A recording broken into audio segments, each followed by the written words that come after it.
Welcome to Yamshi blogs friends. నేను ఇప్పుడు fruit salad చేయబోతున్నాను ఫ్రెండ్స్. ముందుగా ఒక కప్పులో కొన్ని పాలు తీసుకున్నా ఫ్రెండ్స్. ఇందులో ఒక స్పూన్ కస్టర్డ్ పౌడర్ తీసుకొని కలుపుకోండి ఫ్రెండ్స్. చూడండి ఫ్రెండ్స్, ఇట్లా నేను కప్పులో కస్టర్డ్ పౌడర్ తీసుకొని కలుపుకున్నా. మీరు కూడా ఇట్లనే కలుపుకొని పెట్టుకోండి ఫ్రెండ్స్.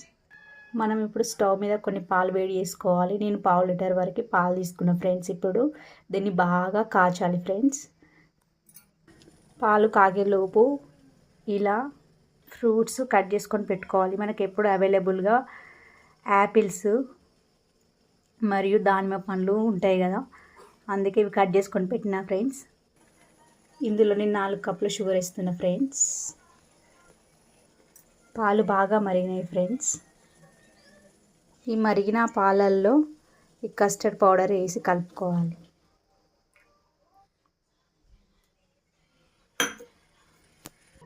ఇలా కస్టర్డ్ పౌడర్ వేసాక కలపండి.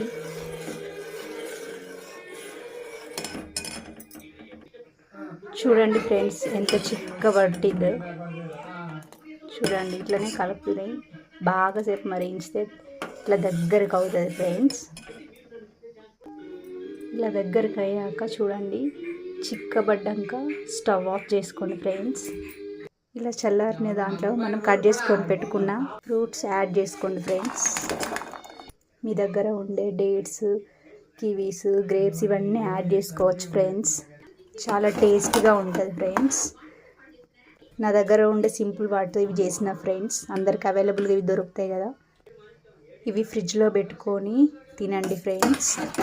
చల్లగా ఈ సమ్మర్లో బాగుంటాయి, టేస్టీగా.